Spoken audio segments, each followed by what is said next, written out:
Good time, boy. This is Massacre, Ghost Squad boss. Welcome to Double O, Ozone, Oshawa.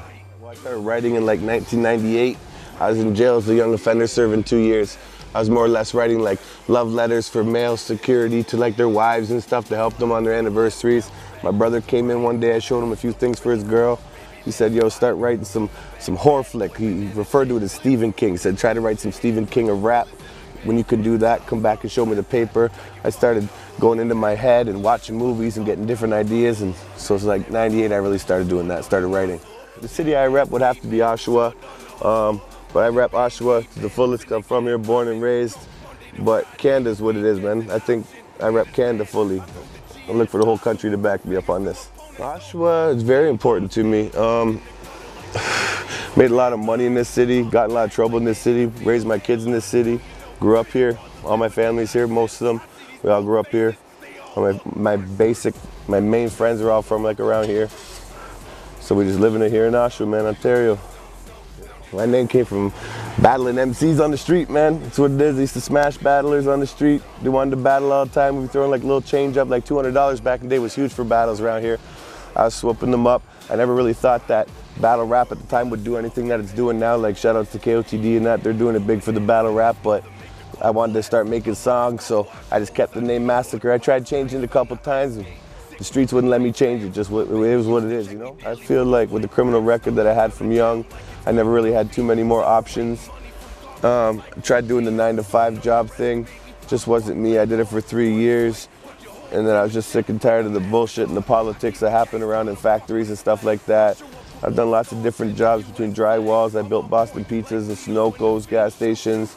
We did Starbucks. I've done a lot of like 9-to-5 stuff, but music is really what's paying the bills, and it's what's getting me noticed, and focusing on that 100% has got me to where I am today. Music is very important because I've lost a lot of things for it. Like I've lost baby moms because of it.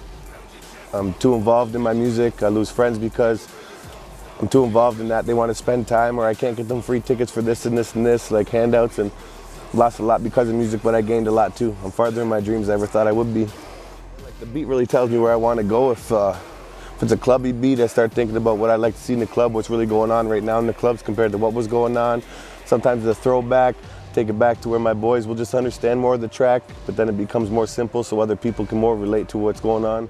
Well, there's Eternal from West Coast, Killer Bees, Wu-Tang. There's Royce the 5'9" from Slaughterhouse/Shady Records. There's Prevail and Mad Child, both from Swollen members. I got to work with Ox, aka Teddy Bruckshot, aka Louis Rankin, the original Dundada. I got to work with Shock Claire in the studio. I've worked with all the big Canadian names that I really respected growing up. One of my big highlight moments was a few weeks ago. I got Ox on the stage with me. I got Prevail on the stage with me in my home city. Nobody around here has done that yet. Brought out the big artists like that on the stage with them. It's only one other time I could think about. And I just think that, you know, we're doing something different in the city than most people are doing. We're taking a negative life and turning it positive out here. So plans right now I have as an artist for the future is my Part1. I should be able to get it this year, so I should be able to travel. If the States lets me in, I'd like to go and network the States. But even if they don't let me, I'm gonna go to like Europe and stuff like that, other places I can still get in, pump it through the DJs, get all the DJs to push my music through radio. Couple radio stations here ready for my stuff now. Couple internet satellite radio stations have already got my music playing on a roll. So it's just good to be there. Yeah, we started off with the Break and Enter mixtapes back in the day. We did solo mixtapes back in the day. We did Highly Intoxicated was the first album we put out, and that was like 2002. Since then I put out like 4 mixtapes. The 2 mixtapes I just dropped right now, Get Rich or Die Buying 1 and 2. I got Verbal Bullets coming out at the end of this summer, and I got Massacre Worldwide coming out with all them big features. I've only put out like 10 videos on the internet. You might be able to find maybe 2 or 3 songs that aren't videos because I do not let people get that music. The music you're gonna get is from the album Massacre Worldwide that features all those big names I was talking about before. You're gonna see them on there, and I haven't even dropped an album yet, and this buzz is crazy. Imagine when this album drops. Massacre Worldwide.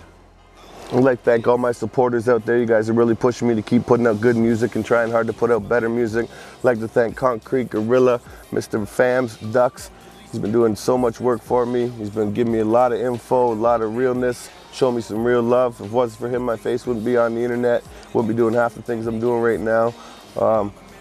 To my fiance, got to give her the shout out too. She gives me a lot of time now. to do my music and focus, because she really believes in me. And my 4 kids, 4 of them. When you're a dad, it's a lot of different things in life going on. I still take care of my kids and tuck my kids in every night unless I'm on a tour, and I'm still calling them, say goodnight. Be real. I'd like to give a big shout out to High Caliber's Black Bishop. You can't find him on the internet. That's my secret beat maker right there. But he makes all the beats that are going on Massacre worldwide so far. So other beat makers, you can holler at me, but you got to be on the level of Black Bishop's on. So big shout out to you, homie. Thank you. Ghost Squad, JD, Champagne, thank you for all the productions you put behind me. Time, you've already been there for me for a lot of years. My little prospect, my little protege.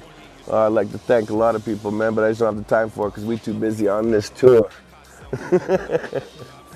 And Dirty Johnny was eating some stew. Next day goes to Grandma. He's like, Grandma, I was taking a shit and BBs came out. She's like, don't worry about Johnny, it's gonna pass. Johnny's little sister Caitlin comes up and says, Nana, he's taking a poo-poo, and these little metal things came out. She's like, don't worry about it, I dropped a package of BBs in the stew, it'll be okay, it'll be okay.